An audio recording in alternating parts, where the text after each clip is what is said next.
Terdapat banyak tempat di bumi yang jarang bahkan belum pernah dijangkau oleh manusia. Al-Quran dan hadis dari Rasulullah SAW yang kebenarannya sangat diyakini oleh umat muslim menyebut bahwa benar terdapat tempat misterius di bumi ini. Beberapa tempat itu tertulis dalam surat Al-Kahfi ayat 83-101, surat An-Naml ayat 44 hingga hadis Nabi Muhammad SAW tentang Pulau Dajjal yang diriwayatkan Imam Muslim. Hal ini tentu dapat diterima dengan logika mengingat faktanya bumi memiliki luas sekitar 500 juta kilometer persegi dengan 30% daratan dan 70% lautan. Itu artinya luas daratan hanya sekitar 149 juta kilometer persegi.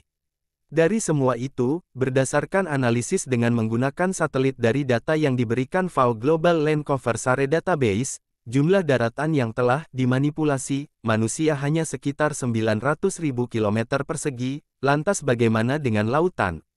Tentu masih banyak bagian di bumi ini yang belum terjamah manusia. Untuk informasi mengenai tempat misterius di bumi yang dituliskan dalam Al-Quran, berikut kami telah merangkum dari beberapa sumber. Ya'juj-Ma'juj salah satu keturunan Nabi Adam yang akan membuat kerusakan di muka bumi. Kemunculannya salah satu tanda datangnya hari kiamat. Ya'juj dan Ma'juj dalam agama Islam digambarkan sebagai sebuah ras atau bangsa yang akan memunculkan kekacauan di dunia. Selain itu, munculnya Ya'juj dan Ma'juj juga disebut sebagai salah satu tanda akhir zaman. Tidak hanya di Islam, Ya'juj-Ma'juj juga dikisahkan oleh agama lain. Dalam kisahnya di Al-Quran, tepatnya pada surat Al-Kahfi, diceritakan kala itu Raja Zulkarnain dalam perjalanannya sampai di antara dua gunung. Dia bertemu dengan kaum yang mengadukan tentang bahaya dari Ya'juj-Ma'juj. Akhirnya, Zulkarnain pun membangun tembok untuk mengurung mereka, agar tidak bisa membuat kekacauan. Dalam perkembangannya, lantas hal ini memunculkan banyak teori dan spekulasi mengenai tempat asli yang dikira sebagai tembok tersebut. Namun, sampai saat ini belum ada satupun teori tersebut yang terbukti benar. Di antara perkiraan tembok Ya'juj-Ma'juj adalah sebagai berikut. Tembok besar China adalah serangkaian benteng yang dibangun untuk melindungi kawasan tersebut. Dinding ini membentang dari Liaodong di timur dan Danau Lob di barat. Sejak dulu, sebenarnya sudah cukup banyak teori yang mengatakan bahwa tembok besar ini adalah tempat Ya'juj-Ma'juj dikurung. Namun, hal tersebut belum bisa dipastikan. Karena sesuai ajaran Islam, tembok Ya'juj-Ma'juj ini berada di sisi timur dunia, sedangkan Great Wall China ada di sebelah utara dunia. Dikutip dari EV Books, Alexander dikatakan pernah melakukan perjalanan ke ujung dunia dan kemudian membangun tembok ini. Tujuannya adalah menjauhkan jangkauan Ya'juj-Ma'juj dari tanah lain. Dalam Islam, Alexander ini disebut sebagai Zulkarnain. Beberapa catatan menunjukkan pasukan Ya'juj-Ma'juj ini sangat ganas dan tidak manusiawi. Maka dari itu, dibuatlah tembok untuk mengurung mereka agar tidak menimbulkan kerusakan dan kekacauan. Kutub utara atau selatan dalam sebagian pandangan, Ya'juj-Ma'juj dikurung dalam tembok yang terbuat dari besi dan tembaga. Selain itu, setiap harinya mereka berusaha untuk menggali untuk bisa keluar dari tembok tersebut. Dikutip dari Islamic Information, kutub utara atau selatan menjadi salah satu tempat yang diduga menjadi tembok Ya'juj-Ma'juj. Alasannya adalah setelah sekian lama, tidak menutup kemungkinan tembok itu tertutup pasir atau salju. Sedikitnya ada dua tempat yang pernah diduga sebagai lokasi persembunyian Dajjal. Dugaan itu didasarkan pada berbagai kondisi yang ada, termasuk letak geografis tempat tersebut. Selain itu, dugaan diperkuat juga dengan beberapa pendapat ataupun bukti tertulis yang menyatakan ciri tempat kemunculan Dajjal ini. Lantas, tempat mana sajakah yang diduga menjadi lokasi persembunyian Dajjal? Berikut ulasannya seperti dilansir dari berbagai sumber. Pulau Socotra merupakan sebuah pulau yang menjadi bagian dari wilayah Yaman.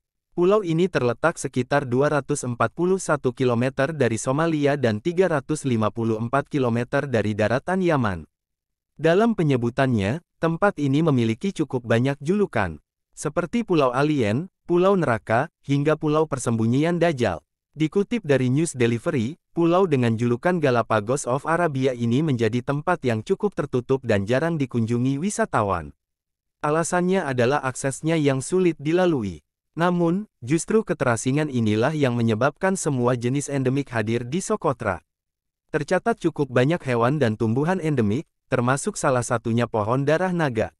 Nama Socotra sendiri berasal dari istilah Sanskerta, Devipa Sukadara, yang berarti Pulau Kebahagiaan. Dalam asal-usulnya, konon pulau ini disebut Tanah Ajaib karena bisa menyembuhkan orang Romawi dan Yunani pada masa peperangan. Seiring perkembangannya, muncul banyak teori yang menyatakan pulau ini sebagai tempat Dajjal dikurung. Pendapat ini muncul dengan keanehan alam yang ada di pulau ini dan tidak bisa ditemukan di pulau-pulau lainnya. Tak hanya itu, teori ini juga didukung adanya pandangan yang menyebut Dajjal dikurung di sebuah pulau di Laut Yaman. Khurasan merupakan sebuah wilayah luas di sebelah timur Jazirah Arab. Jangkauan wilayahnya meliputi Nishapur Iran, Herat Afghanistan, Merv Turkmenistan, dan beberapa negara lainnya. Dikutip dari Insight of Scientific, jejak peradaban manusia di Khurasan sudah ada sejak ribuan tahun sebelum Masehi.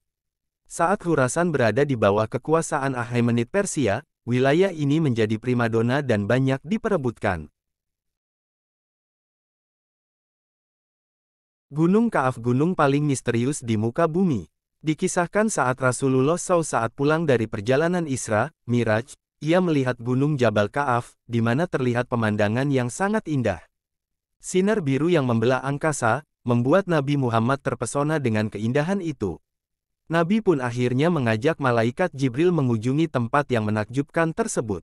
Dalam tafsir Al-Alusi, Gunung Jabal Ka'af diilustrasikan sebuah gunung yang tak tampak oleh mata manusia umumnya, hanya orang-orang pilihan yang bisa melihatnya.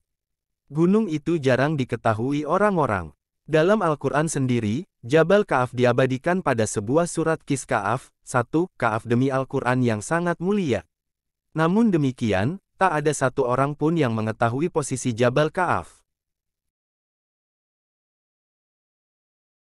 Beberapa ahli tafsir merupakan air kehidupan yang bisa memperpanjang usia manusia. Barang siapa yang meminum airnya walau hanya satu tegukan saja, maka hidupnya akan abadi. Fountain of Youth merupakan mata air keabadian. Siapapun yang meneguknya akan kembali muda. Dialah sumber mata air yang keberadaannya masih misterius. Berdasarkan catatan sejarah, Raja Ferdinand sangat percaya keberadaan mata air keabadian. Apa yang tertulis di kitab dan manuskrip kuno dinilainya tidak mengada-ada. Makanya, dia menunjuk Ponce de Leon melakukan ekspedisi mencari letak Fountain of Youth. Ponce de Leon oleh ahli sejarah diperkirakan lahir pada tahun 1474 Masehi. Pada September tahun 1493 Ponce ikut terlibat dalam ekspedisi yang dilakukan Christopher Columbus. Ekspedisi diikuti oleh 1.200 pelaut, kolonis, dan prajurit. Dalam Islam, Fountain of Youth merupakan Ainul Hayat. Kisah dan legenda ini mencuat setelah salah satu pengawal terbaik, Raja Zulkarnain mencapai mata air itu. Dia mandi dan meminum menggunakan mata air Ainul Hayat. Pengawal Raja Zulkarnain itu bernama Khidir. Dia salah satu nabi yang namanya termaktub di kitab suci umat Islam. Beberapa hikayat menyebutkan kala Allah SWT menciptakan dunia, dia menurunkan beberapa tetesan air dari surga ke dunia. Salah satu tetesnya kemudian berubah menjadi sang Ainul Hayat atau si mata air keabadian. Tapi di mana sebenarnya letak Ainul Hayat? Beberapa ulama berpendapat Ainul Hayat yang dijaga Nabi Khidir itu berada di Pulau Bermuda. Hal itu dihubungkan dengan hilangnya kapal atau orang-orang yang melewatinya karena setan banyak yang mengelilingi tempat itu. Tujuannya, mereka hendak merebut Ainul Hayat. Di dalam Al-Quran dijelaskan bahwa kerajaan Nabi Sulaiman AS dibangun dengan menggunakan ilmu teknologi yang sangat maju di masanya. Di istananya, terdapat berbagai karya seni dan benda-benda berharga yang mengesankan bagi semua yang menyaksikannya. Pintu gerbang istana terbuat dari gelas. Penyebutan Al-Quran mengenai Ratu Bilqis yang menyingkapkan pakaiannya, karena mengira hal itu adalah air dan ternyata kaca menunjukkan hal itu. Istana Nabi Sulaiman disebut dengan nama Solomon of Temple Istana atau Kuil Sulaiman dalam literatur bangsa Yahudi. Saat ini, keberadaan Istana Sulaiman sudah tidak ada karena runtuh. Kecuali, hanya tembok sebelah barat yang tersisa dari bangunan kuil atau istana yang masih berdiri. Oleh orang Yahudi, sisa bangunan kuil itu dinamakan dengan Wailing Wall atau tembok